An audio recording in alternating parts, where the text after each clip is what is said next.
శ్రీ గురుభ్యో నమః.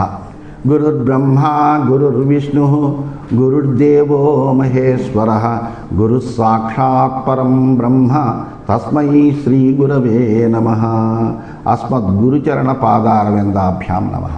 నిన్నటి మన మహాభారత ప్రస్థానంలో శ్రీకృష్ణుడి యొక్క నాయకత్వంలో భీముడు అర్జునుడు కూడా కలిసి వీళ్ళు ముగ్గురు జరాసంధుడిని సంహరించాలి అనేటువంటి ఒక కృతనిశ్చయంతో యుధిష్ఠిరుడి దగ్గర అనుమతి తీసుకున్నటువంటి వాళ్ళై మగధ రాజ్యానికి ప్రయాణమయ్యి మెల్లగా మగధ రాజ్యంలో ప్రవేశించారు. ఆ మగధ రాజ్యం యొక్క విశేషాలన్నీ కూడా శ్రీకృష్ణుడు అర్జునుడికి భీముడికి కూడా వివరించారు. అయితే వీళ్ళు అక్కడ ఉండేటువంటి ఆ భేరీత్రయము, ఆ 3 నగరాలు ఉన్నాయి భేరీ, ఆ మూడిటిని చీల్చేసి చైత్యక ప్రసాద యొక్క శిఖరానికి వెళ్ళి ఆ పర్వత శిఖరాన్ని కొట్టడం మొదలెట్టట. అది ఎట్లా ఉందయ్యా అంటే స్థిరం సువిపులం శృంగం సుమహత్ తత్ పురాతనం అర్చితం గంధమాల్యైశ్చ సతతం సుప్రతిష్ఠితం విపులైర్బాహుభిర్వీరాః తే అభిహత్యాభ్యపాతయన్ తతస్తే మాగధం హృష్టాః పురం ప్రవిశుస్తథా. ఆ చైత్యక పర్వతం ఎటువంటిది అంటే అది అందరి చేత అక్కడ ఉండేటువంటి మగధ రాజ్యంలో ఉన్నటువంటి వాళ్ళందరి చేత ఎల్లప్పుడూ కూడా బృహద్రథుడు ఉన్నప్పటి నుంచి కూడా పూజలు అందుకుంటూ ఉండేటువంటి పర్వతం అది. అంతేకాకుండా విశాలమైనటువంటి శిఖరం కలిగినటువంటిది, అత్యంత పురాతనమైనటువంటిది, దృఢమైనటువంటిది. ఆ మగధ దేశానికే అదొక ప్రతిష్టాభూతమైనటువంటి పర్వతం. ప్రతి దినము కూడా అది పూజింపబడుతూ ఉంటుంది. ఈ శ్రీకృష్ణుడు భీముడు అర్జునుడు కూడా తమ భుజబలంతో ఆ పర్వత శిఖరాన్ని విరగొట్టి మొత్తానికి పడగొట్టి పిమ్మట వాళ్ళు అమ్మయ్యా అనుకుని ఈ చైత్యక శిఖరాన్ని మనం పడగొట్టాం ముందరా అని అనుకుని వాళ్ళు అప్పుడు మగధ రాజ్యంలో వాళ్ళు ఆ మగధ రాజధాని అయినటువంటి గిరివ్రజంలోకి ప్రవేశించారు. ఏతస్మిన్నేవ కాలేతు బ్రాహ్మణా వేదపారగాః దృష్ట్వాతు దుర్నిమిత్తాని జరాసంధమదర్శయన్. చూస్తుంటే ఈ చైత్యక పర్వతం అంటే ఎంతో ప్రతిష్టాకరమైన పర్వతము, అంతేకాకుండా భగవంతుడితోటి సమానమైనది, నిత్యము దానికి పూజలు చేస్తారు వాళ్ళు. అటువంటి చైత్యక పర్వత శిఖరం కూలిపోయింది. ఇప్పుడు ఏవో దుర్నిమిత్తాలు కనిపిస్తున్నాయి. దాంతో అక్కడ ఉండేటువంటి వేదవేత్తలైనటువంటి బ్రాహ్మణులందరూ కూడా అనేకములైనటువంటి దుశ్శకనాలు వస్తున్నట్టుగా భావన చేసినటువంటి వాళ్ళై జరాసంధుడికి సూచించారు. పర్యగ్ని అకుర్వంశ్చ నృపం జరదస్థం పురోహితాః తతస్తచ్చాంతయే రాజా జరాసంధ ప్రతాపవాన్ దీక్షితో నియమస్థోసౌ ఉపవాసపరోభవత్. ఆ పురోహితులందరూ కూడా జరాసంధుడిని దగ్గరికి వచ్చి ఆయన ఏనుగు మీద కూర్చోబెట్టి చుట్టూ నీరాజనాలతోటి అగ్నిని ప్రజ్వలింపజేశారట. ఆ ప్రతాపవంతుడైనటువంటి జరాసంధుడు కూడా ఈ వస్తున్నటువంటి దుశ్శకనాలు అనిష్టాన్ని శాంతించడానికి ఒక వ్రత దీక్షను కైకొని నియమాలను ఆచరిస్తూ ఆ వేదవేత్తలైన బ్రాహ్మణులు చెప్పినట్టుగా ఉపవాసం చేసేట. స్నాతక వ్రతినస్తేతు బాహుశస్త్రా నిరాయుధాః యుయుత్సవ ప్రవిశు జరాసంధేన భారత. ఇలాగా జరుగుతున్నటువంటి సమయంలోనే వీటి పక్క నుంచి ఈ 3 యోధులు అంటే శ్రీకృష్ణుడు భీముడు అర్జునుడు వీళ్ళు 3 కూడా స్నాతక వ్రతాన్ని ఆచరించేటువంటి బ్రాహ్మణ వేషాలను ధరించాడు. బాహువులే ఆయుధాలకు కలిగినటువంటి వాళ్ళు, అంటే మిగిలిన ఆయుధాలన్నీ కూడా విదిలిపెట్టేసి జరాసంధుడితోటి యుద్ధం చేయాలనేటువంటి ఉద్దేశం మనసులో కలిగినటువంటి వాళ్ళై ఆ నగరంలోకి ప్రవేశించట. భక్ష్యమాల్యాపణానాం చ దదృశు శ్రియముత్తమాం స్ఫీతాం సర్వగుణోపేతాం సర్వకామ సమృద్ధినీం తాం దృష్ట్వా సమృద్ధిం తే విద్యాం తస్యాం నరోత్తమాః రాజమార్గేణ గచ్చంతః కృష్ణ భీమ ధనంజయాః బలాద్ గృహీత్వా మాల్యాని మాలాకారాన్ మహాబలాః. అయితే వీళ్ళందరూ కూడా అలా వెడుతూ నగరంలోకి వస్తున్నారు. ఈ 3 వస్తున్నటువంటి వాళ్ళై పూలమాలలు మిగిలినటువంటి పూజా ద్రవ్యాలు ఇవన్నీ ఒక దుకాణం దగ్గరికి వచ్చారు. వచ్చారట. అక్కడ చాలా అన్నీ కూడా సిద్ధపరిచి ఉన్నాయి. అటువంటి దుకాణం దగ్గరికి వచ్చినటువంటి వాళ్ళు అపూర్వమైనటువంటి సంపదలు కలిగినటువంటి ప్రదేశాన్నంతా చూశారట. ఆ నగరం యొక్క వైభవాన్నంతా చూశారు. సర్వగుణ సంపన్నంగా అన్ని కోరికల్ని తీర్చేదిగా ఉంది ఆ నగరం. అటువంటి ఆ వీధిలో అద్భుతమైనటువంటి సంపదలను చూసినటువంటి కృష్ణ భీమార్జునుడు ఓ మాలాకారుడి దగ్గరికి వెళ్ళారు. వెళ్ళి మాకు మాలలు కావాలని బలవంతంగా అతని దగ్గర అనేకములైనటువంటి మాలలు తీసుకున్నటువంటి వాళ్ళై నగరంలోని ప్రధాన రహదారి గుండా వాళ్ళు నడుస్తున్నారట. విరాగ వసనాః సర్వే స్రవిణో మృష్టకుండలాః నివేశనమధాజగ్ముః జరాసంధస్య ధీమతః. అయితే వీళ్ళు ఎలా ఉన్నారంటే విరాగ వసనాః అంటే విశేషమైనటువంటి రంగులు కలిగినటువంటి వస్త్రాలన్నీ వేసుకున్నారు. చిత్ర రంగులు కలిగినటువంటి మాట.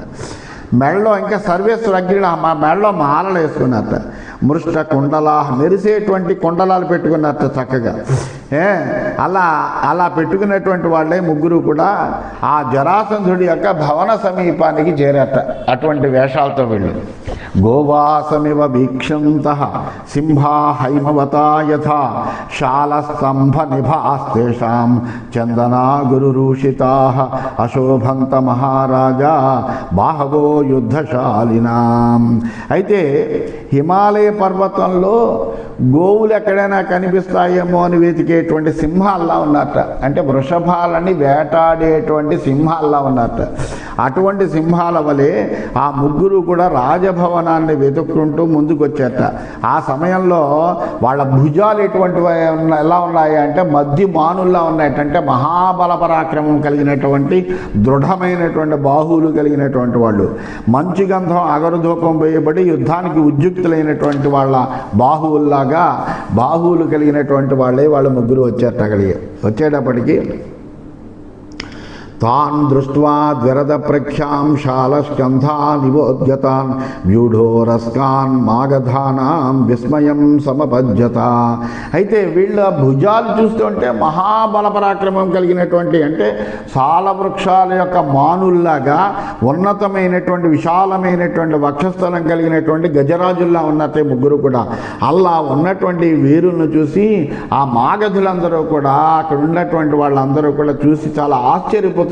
ఏంటి వీళ్ళు ఎవరు ఇంత పరాక్రమంగా కనిపిస్తున్నట్టుగా ఉన్నారు, చూస్తుంటే ఏవో వేషాలు చూస్తుంటే బ్రాహ్మణ వేషాల్లో ఉన్నాయి అని వాళ్ళకి ఆశ్చర్యం వచ్చింది.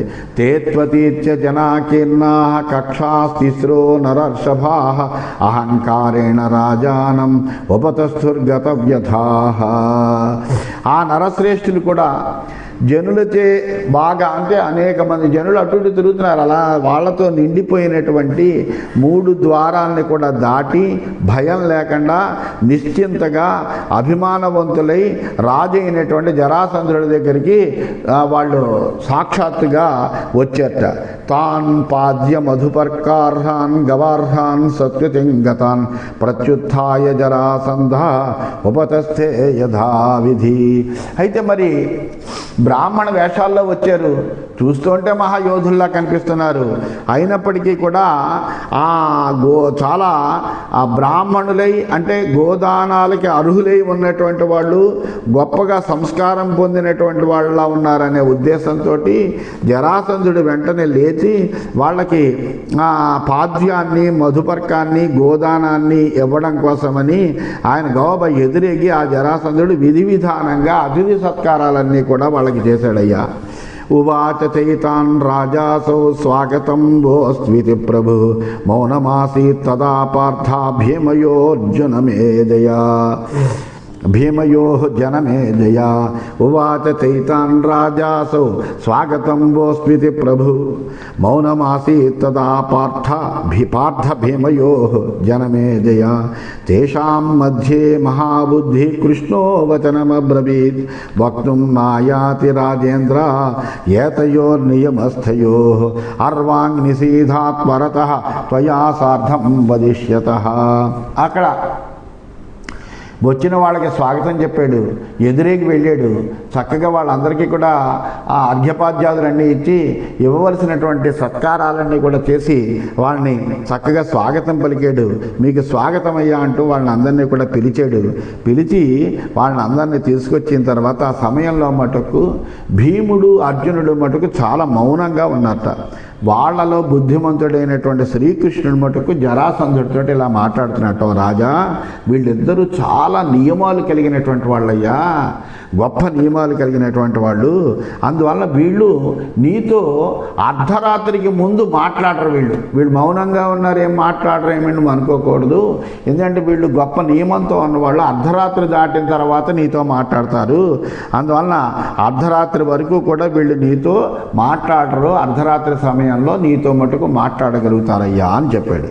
యజ్ఞాగారే స్థాపయిత్వా రాజా రాజగృహం గతః తతో అర్ధరాత్రే సంప్రాప్తే యాతో యత్ర స్థితా ద్విజాః తస్య హ్యేతద్వ్రతం రాజన్ బభూవ విశ్రుతం.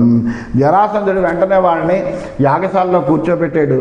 మీరు హాయిగా ఇక్కడ చక్కగా విశ్రాంతి తీసుకోండి, కూర్చోండి అని చెప్పి తాను రాజభవనంలోకి వెళ్ళాడు. అర్ధరాత్రి వరకు వీళ్ళు మాట్లాడరు అనేటప్పటికీ ఏంటో జరాసంధుడికి కూడా చాలా ఆశ్చర్యం వేసింది. ఏమిటి ఇటువంటి నియమం ఏంటి? ఎవరైనా ఒకరోజు మాట్లాడరు, లేకపోతే 2 రోజులు మాట్లాడరు, మౌనంగా ఉంటారు, లేకపోతే ఈ నక్షత్రం ఉన్న సమయంలో మౌనంగా ఉంటారు. ఇలా ఏదో కొన్ని నియమాలు ఉంటాయి. లేకపోతే వారంలో ఒకరోజు మౌనంగా ఉండడం, ఇటువంటి నియమాలు ఉంటాయి. ఏటో అర్ధరాత్రి దాటితే మాట్లాడతారు, అర్ధరాత్రి సమయం వరకు మాట్లాడరు అని ప్రత్యేకంగా చెప్పడంలో ఏమిటి ఇటువంటి నియమము? ఇది ఎప్పుడు కూడా మనము వినలేదే. ఇది భూమండలంలోనే ప్రసిద్ధంగా ఉంది. అతను చెప్తే చాలా ఆశ్చర్యం, అబ్బా అంత నియమం గలవాళ్ళ అని అనిపిస్తుంది. అలాగే ఆశ్చర్యంగా కూడా ఉంది అని అనుకున్నాడు. అనుకుని అర్ధరాత్రి అయ్యే వరకు ఎదురు చూశాడు. దాంతో చూసినటువంటి వాడై అర్ధరాత్రి అయిన తర్వాత వాళ్ళు కూర్చుని చోటుకు వచ్చాట. స్నాతకాన్ బ్రాహ్మణాన్ ప్రాప్తాన్ శ్రుత్వా స సమితింజయః అత్యర్థరాత్రే నృపతి ప్రత్యుద్గచ్చతి భారత. ఆ యుద్ధ విజేత అయినటువంటి జరాసంధుడు ఆ స్నాతకులైనటువంటి బ్రాహ్మణుల యొక్క రాకను విన్నటువంటి వాడై అర్ధరాత్రి వేళలో వాళ్ళ యొక్క సత్కారానికి, అంటే వాళ్ళు మాట్లాడగలరు కాబట్టి వాళ్ళకి ఏదో ఉచితమైన రీతిలో సత్కారం చేయాలని వాళ్ళ సమీపానికి బయలుదేరాడు. బయలుదేరి తాం స్వపూర్వేణ వేషేణ దృష్ట్వా స నృపసత్తమః ఉపతస్థే జరాసంధ విస్మితశ్చాభవత్ తథా. వాళ్ళ ముగ్గురి యొక్క వేషాలు చూశాడు. అపూర్వమైన వేషాల్లో ఉన్నారు. అందువలన అది చూసి జరాసంధుడికి ఆశ్చర్యం వేస్తుంది. ఎందుకంటే వీళ్ళు రంగులు కలిగినటువంటి వస్త్రాన్ని ధరించారు, ఒకే రంగు కాకుండా. అట్లాగే మాలలు వేసుకున్నారు. వీళ్ళ భుజాలు చూస్తే చాలా పెద్ద మహాపరాక్రమం కలిగినటువంటి, గొప్ప బాహుబలం కలిగినటువంటి వాళ్ళ కనిపిస్తున్నారు. వేషం చూస్తే స్నాతకులైనటువంటి బ్రాహ్మణ వేషం వేశారు. ఏమిటి ఇదంతా అని ఆయనకి సందేహం వచ్చింది. చాలా ఆశ్చర్యంతో వాళ్ళ సమీపానికి వచ్చాడు. వాళ్ళ వేషాన్ని చూశాడు. చూసి వెంటనే తేతు దృష్ట్వేవ రాజానం జరాసంధం నరర్షభ ఇదమూచురమిత్రఘ్నాః సర్వే భరత సత్తమా స్వస్త్యస్తు కుశలం రాజన్ ఇది తత్ర వ్యవస్థితాః తం నృపం నృపశార్దూల ప్రేక్షమాణా పరస్పరం. శత్రునాశనం చేయగలిగినటువంటి సమర్థులైనటువంటి ఆ ముగ్గురు కూడా ఆ జరాసంధుడు వస్తే అర్ధరాత్రి దాటింది కాబట్టి వాళ్ళు ముగ్గురు కూడా ఒకేసారి మహారాజా నీకు కళ్యాణం అవుగా కానీ వాళ్ళు స్వస్తి వచనాలు పలికేట. ఆ తర్వాత జరాసంధుడి వైపు మధ్య మధ్యలో తమలో తాము చూసుకుంటూ నిలబడ్డాట. అప్పుడు తాన్ అబ్రవీ జరాసంధ తథా పాండవయాదవాన్ ఆస్యతామితి రాజేంద్ర బ్రాహ్మణ ఛద్మ సంవృతాన్. వెంటనే ఆ జరాసంధుడు ఆ బ్రాహ్మణ వేషాల్లో ఉన్నటువంటి పాండవ యాదవ వీరులను చూశాడు. చూసి జరాసంధుడు మీరు కూర్చోండి అని వాళ్ళకి ఆసనం చూపించాడు. వాళ్ళు కూర్చున్నారు. అధ ఉపావిభుషు సర్వే త్రయస్తే పురుషర్షభాః సంప్రదీప్తాస్త్రయో లక్ష్మ్యా మహాధ్వనయవాగ్నయః. వీళ్ళందరూ కూడా ఆసీనులయ్యారు. ఆ పురుష శ్రేష్ఠులు ఎలా ఉన్నారయ్యా వాళ్ళు ముగ్గురు అంటే జ్వలించేటువంటి ఒక 3 అగ్నుల్లా ప్రకాశిస్తున్నారట. అలాంటి వాళ్ళని చూస్తూ జరాసంధుడు వాళ్ళతో వాళ్ళతో మాట్లాడుతున్నాడు. తామువాచ జరాసంధ సత్యసంధో నరాధిప విగర్హమాణ కౌరవ్య వేషగ్రహణ వైకృతాన్ న స్నాతకవ్రతా విప్రాహ బహిర్మాల్యానులేపనా భవంతీతి నృలోకేస్మిన్ విదితం మమ సర్వసః కేయూయం పుష్పవంతశ్చ భుజైర్జాకృతలక్షణై. వెంటనే ఇతనికి అనుమానం వచ్చేది జరాసంధుడికి. అనుమానం వచ్చినటువంటి వాడై సత్యపాలకుడైనటువంటి ఆ జరాసంధుడు వేషభాషల కంటే విపరీతమైనటువంటి ఆచారము కలిగినటువంటి వాళ్ళని నిందిస్తూ, ఓ బ్రాహ్మణులారా, మీరు స్నాతక వ్రతాన్ని పాలించేటువంటి బ్రాహ్మణులు సమావర్తనాది కర్మలు లేకుండా వాళ్ళు అసలు మాలను ధరించరు, చందనం పూసుకోరు, అది లోకంలో ప్రసిద్ధిగానే ఉంది కదా. మరి ఈ విషయము నాకు బాగా తెలుసు, అందులో ఏమీ సందేహం లేదు. ఎందుకంటే అనేక మంది బ్రాహ్మణులకి ఎల్లప్పుడూ సత్కారాలు చేస్తూ ఉంటాను నేను. అందువలన అటువంటిది మీ మెడలో చూస్తే మాలలు ఉన్నాయి, భుజాల మీద చూస్తే కనుక వింటినారిని ధరించినటువంటి చిహ్నాలు కనిపిస్తున్నాయి. ఇవన్నీ చూస్తుంటే మీరు బ్రాహ్మణులుగా లేరు, బ్రాహ్మణుల వేషాలు వేసుకుని వచ్చినటువంటి వాళ్ళ కనిపిస్తున్నారు అన్నాడు. బిభ్రత క్షాత్రమౌజశ్చ బ్రాహ్మణ్యం ప్రతిజానథ ఏవం విరాగవసన బహిర్మాల్యానులేపనా సత్యం వదత కేయూయం సత్యం రాజసు శోభతే. మిమ్మల్ని చూస్తుంటే నాకేమనిపిస్తుంది అంటే మీరు ముగ్గురు కూడా క్షత్రియ తేజస్సు కలిగినటువంటి వాళ్ళు. బ్రాహ్మణులు అని చెబుతున్నారు తప్ప మీరు బ్రాహ్మణులు కాదు. రంగురంగుల వస్త్రాలను ధరించి వివిధమైనటువంటి మాలలు లేపనాలు పూసుకున్నటువంటి మీరు ఎవరో నిజంగా చెప్పండి. ఎందుకంటే రాజులైనటువంటి వాళ్ళు సత్యం మాట్లాడితే శోభిస్తుంది, అంతేకాని ఒక రాజు అయినటువంటి వాడు అసత్యం మాట్లాడకూడదు. అందువల్ల మీరు సత్యంగా మీ యొక్క స్వరూపం ఏంటి, మీరు ఎందుకు వచ్చారు, ఏమిటి మీ యొక్క కథ, అది చెప్పండి అని అడిగాడు. అంతేకాకుండా ఇంకో మాట కూడా చెప్తున్నాడు. చైత్యకస్య గిరే శృంగం భిత్వా కిమిహ చేద్మన అద్వారేణ ప్రవిష్టాస్థ నిర్భయా రాజకిల్బిషాత్. మీరు ఎలా వచ్చారు ఆ విషయం కూడా నాకు తెలుసు. చైత్యక పర్వత శిఖరాన్ని పగలగొట్టి రహస్యమైనటువంటి వేషాలతోటి రాజాపరాధాన్ని చేశారు మీరు. ఆ రాజాపరాధాన్ని కూడా లెక్క పెట్టుకోకుండా భయం లేకుండా మీరు వెనకాలుండేటువంటి వాకి ద్వారా వచ్చారు, ఎదురుకుండా ఉండేటువంటి ముఖద్వారంగా కూడా ప్రవేశించలేదు. అసలు ఎవరు మీరు? ఇలా రావడానికి గల కారణం ఏంటి? మాకెంతో పవిత్రమైనటువంటి ఆ చైత్రక పర్వతం యొక్క శిఖరాన్ని ఎవరైతే కూలదోశారో వాళ్ళు రాజాపరాధం చేసినటువంటి వాళ్ళు, వాళ్ళని మేము శిక్షిస్తాము. అటువంటిది మీరు అంతటి అపరాధం చేసి కూడా భయం లేకుండా ఎలా ప్రవేశించారయ్యా అని అడిగారు. వదధ్వం వాచి వీర్యం చ బ్రాహ్మణస్య విశేషతః కర్మచైతద్విలింగస్థ కింవోద్య ప్రసిమేక్షతాం. బ్రాహ్మణులకి ఎలా ఉంటుందంటే, బ్రాహ్మణులు మాటల్లో పరాక్రమం ఉంటుంది, అంటే గట్టిగా మాట్లాడతారు గాంభీర్యంగా, అంతేకాని చేతల్లో వాళ్ళకి పరాక్రమం ఏమీ కనిపించదయా క్రియలో. ఈ పర్వత శిఖరాన్ని పగలగొట్టడం అనేటువంటిది ఏదైతే మీరు చేశారో అది మీ లక్షణాలకు విరుద్ధంగా ఉంది. మీరు ఒకవేళ బ్రాహ్మణులే అని అనుకుందామన్నా కానీ మీరు చేసేటువంటి క్రియల మటుకు బ్రాహ్మణులు చేసేటువంటి క్రియలు ఎంత మాత్రమూ కాదు. అందువల్ల మీరు ఎందుకని అసలు ఆ శిఖరాన్ని పడగొట్టవలసిన అవసరం ఏముంది మీకు? అందువల్ల మీరు ఏ విషయం గురించి ఆలోచించి ఈ పని చేశారు అదంతా చెప్పండి అన్నాడు. ఏవంచ మాముపాస్థాయ కస్మాశ్చ విధినార్హణం ప్రతీతాం నానుగృహ్ణీత కార్యం కిం వాస్మదాగమే.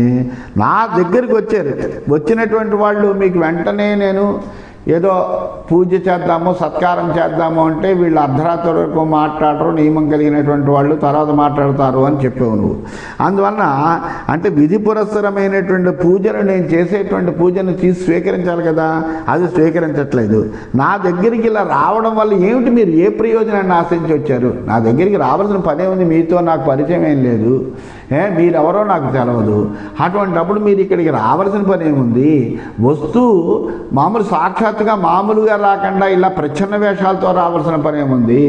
పోని వచ్చారయ్యా, ఆ చైత్యక శిఖరాన్ని పడగొట్టవలసినటువంటి అవసరం ఏమున్నది? ముఖద్వారం నుంచి రాకుండా వెనకాల ద్వారం నుంచి రావాల్సినటువంటి కర్మేం వచ్చింది మీకు అని ఇలాగా అన్ని ప్రశ్నలు వేసి అసలు ఏమిటి, నా నుండి ఎటువంటి ప్రయోజనాన్ని ఆశిస్తున్నారు, మీరు ఏం కావాలనుకుంటున్నారు అని అడిగితే ఏవముక్తే తతకృష్ణ ప్రత్యువాచ మహామనాః స్నిగ్ధగంభీరయా వాచ వాక్యం వాక్య విశారద. ఆ జరాసంధుడి యొక్క మాటలు విన్నటువంటి శ్రీకృష్ణుడు గంభీరమైనటువంటి స్వనంతో తాను ఎందుకు వచ్చాడో విషయాన్ని తెలియజేయడం కోసమని ఈ విధంగా చెబుతున్నాడు శ్రీకృష్ణుడు. కృష్ణ ఉవాచ స్నాతకాన్ బ్రాహ్మణాన్ రాజన్ విద్యస్మాం త్వం నరాధిప విద్ధి అస్మాన్ త్వం నరాధిప స్నాతకవ్రతినో రాజన్ బ్రాహ్మణాః క్షత్రియా విశః. అప్పుడు శ్రీకృష్ణుడు చెప్పాడు, ఏమయ్యా మేము స్నాతక వ్రతం వేసుకున్నటువంటి వాళ్ళలా కనిపిస్తున్నాము అని అన్నావు. స్నాతక వ్రతం పొందినటువంటి ఈ స్నాతక వ్రతం అనేటువంటిది కేవలము బ్రాహ్మణులకు మాత్రమే ఉందనుకుంటున్నావా? బ్రాహ్మణులకు ఉంది, క్షత్రియులకు ఉంది, వైశ్యులకి ఉంది. ఈ ముగ్గురికి కూడా స్నాతక వ్రతం అనేటువంటిది ఉంది. అందువలన స్నాతక వ్రత దీక్షలో ఉన్నటువంటి మమ్మల్ని చూసి బ్రాహ్మణులని నువ్వు అనుకున్నావు తప్ప బ్రాహ్మణ క్షత్రియ వైశ్యులు ముగ్గురికి కూడా స్నాతక వ్రతం అనేటువంటిది ఉంది కదా. అందువల్ల వాళ్ళలో ఎవరైనా వేయచ్చు కదా ఆ వేషము. విశేష నియమాశ్చైషాం అవిశేషాశ్చ సంచుత విశేష వంశ సతతం క్షత్రియ శ్రియమృచ్చతి. ఈ మూడు వర్ణాల్లోనూ కొంతమంది విశేషమైనటువంటి నియమాలను పాటిస్తూ ఉంటారు, కొందరు సామాన్యమైనటువంటి నియమాలనే పాటిస్తూ ఉంటారయ్యా. అలా విశేష నియమాన్ని పాలించేటువంటి క్షత్రియులు ఎప్పుడూ కూడా లక్ష్మిని పొందుతూ ఉంటారు. అందువల్ల క్షత్రియులు ఎప్పుడు కూడా విశేషమైనటువంటి నియమాలనే పాటిస్తూ ఉంటారు. పుష్పవత్సు ధ్రువా శ్రీశ్చ పుష్పవంతస్తతో వయం క్షత్రియో బాహువీర్యస్తు న తథా వాక్య వీర్యవాన్ అప్రగల్భం వచస్తస్య తస్మాత్ బార్హద్రధేరితం. అయితే పుష్పమాలను ధరించారు అన్నావు. ఎవరైతే పుష్పాలను ధరిస్తూ ఉంటారో వాళ్ళు సంపదను పొందగలుగుతారయ్యా. కావున మేము ముగ్గురం కూడా సంపదను పొందాలి అనేటువంటి కోరిక గల వాళ్ళం కాబట్టి పుష్పాలను ధరించాము. అలాగే క్షత్రియులు బాహుబల సంపన్నులు, మాటల్లో పరాక్రమాన్ని ప్రదర్శింపరు అనేటువంటి మాట చెప్పేవు.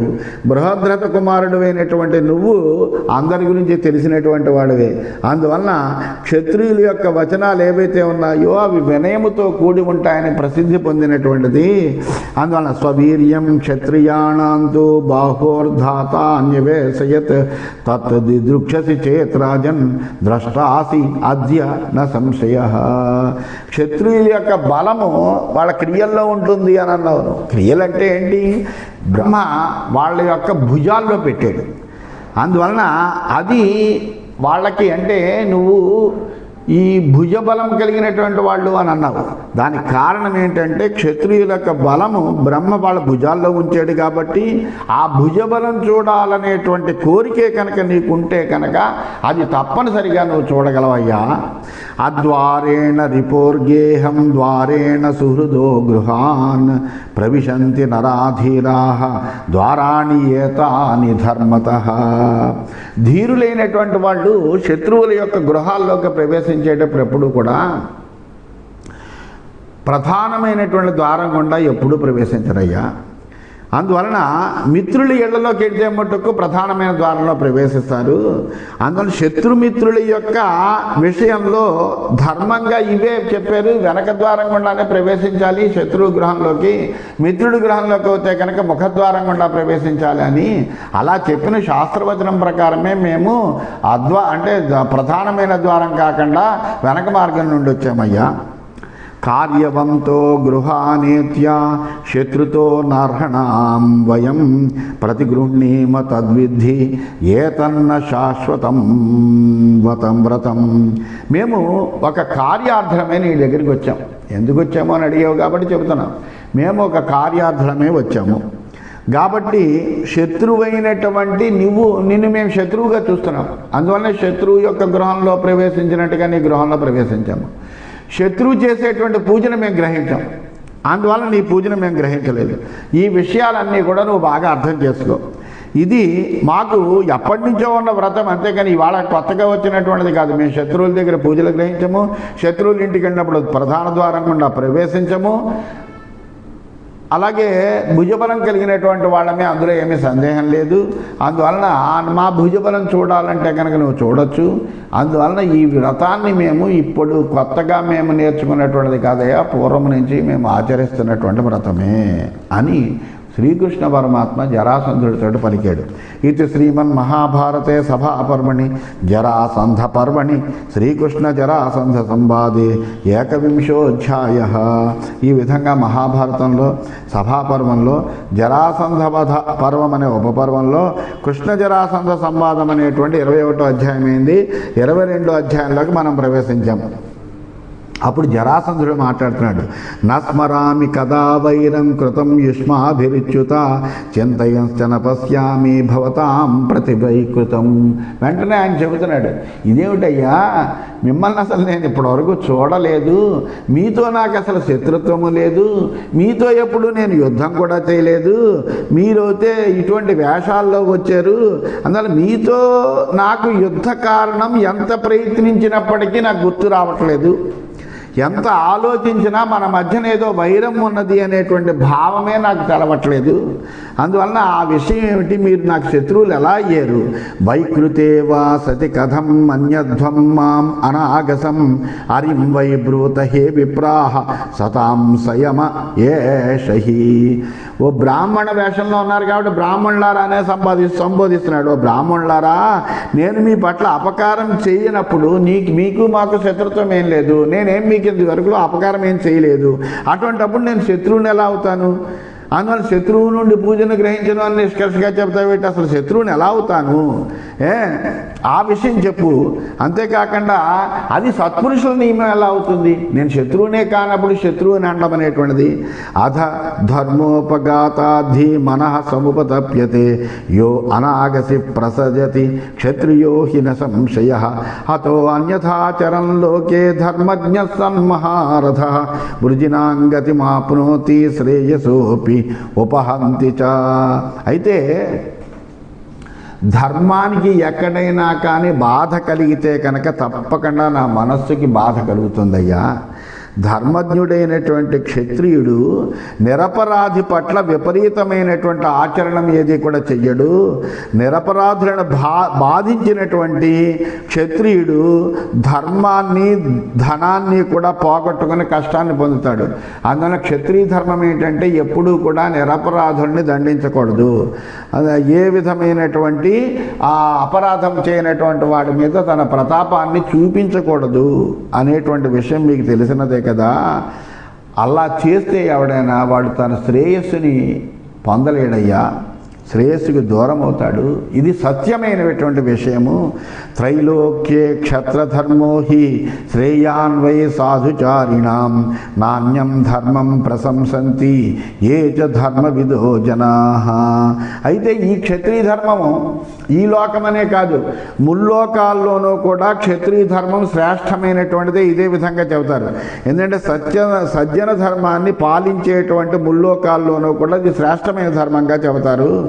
ధర్మజ్ఞులు క్షత్రియులు ఇతర ధర్మాలను, ధర్మజ్ఞులు ఇతర క్షత్రియులు అందరూ కూడా ధర్మాలన్నింటినీ కూడా ప్రశంసించారయ్యా. తస్యమేజ్య స్థితస్యేహ స్వధర్మే నియత ఆత్మనః అనాగసం ప్రజానాంచ ప్రమాదాదివజల్పథ. అందువల్ల నేను నా మనస్సుని వశానికి తెచ్చుకుని ఇంద్రియ చాపల్యం ఏమీ లేకుండా నేను చక్కగా ధర్మపాలనం చేస్తూ రాజ్యం చేస్తున్నాను. ప్రజల పట్ల కూడా నేను ఏ విధమైన అపరాధం చేయలేదు. ఎందుకంటే నా రాజ్యంలో ఉండేటువంటి ప్రజలందరూ కూడా ఆనందంగా ఉన్నారు, సంతృప్తిగా ఉన్నారు తప్ప వాళ్ళకి కావలసినటువంటి అన్నీ కూడా చేస్తున్నాను. నేను వాళ్ళని ఎప్పుడూ కూడా ఏ విధంగానూ కూడా నేను బాధ పెట్టలేదయ్యా. అలాంటి నన్ను మీరు ఎందుకు అపరాధిగా, ఒక అపరాధం చేసిన వాడిగా నన్ను చూస్తూ మా శత్రువు నువ్వు అని మీరు ఎలా చెబుతున్నారు? అసలు నేను మీకు శత్రువుకి అవడానికి గల కారణం ఏమిటి? మీకు నాకు మధ్యన ఏ విధమైనటువంటి వైరము ఇంతకు పూర్వం లేదు. మీతో ఎప్పుడు నేను యుద్ధం చేసి ఎరగను. అటువంటి అప్పుడు నేను శత్రువుని ఎలా అవుతాను అని అడిగాడు. అడిగితే అప్పుడు కృష్ణుడు చెబుతున్నాడు. శ్రీకృష్ణ ఉవాచ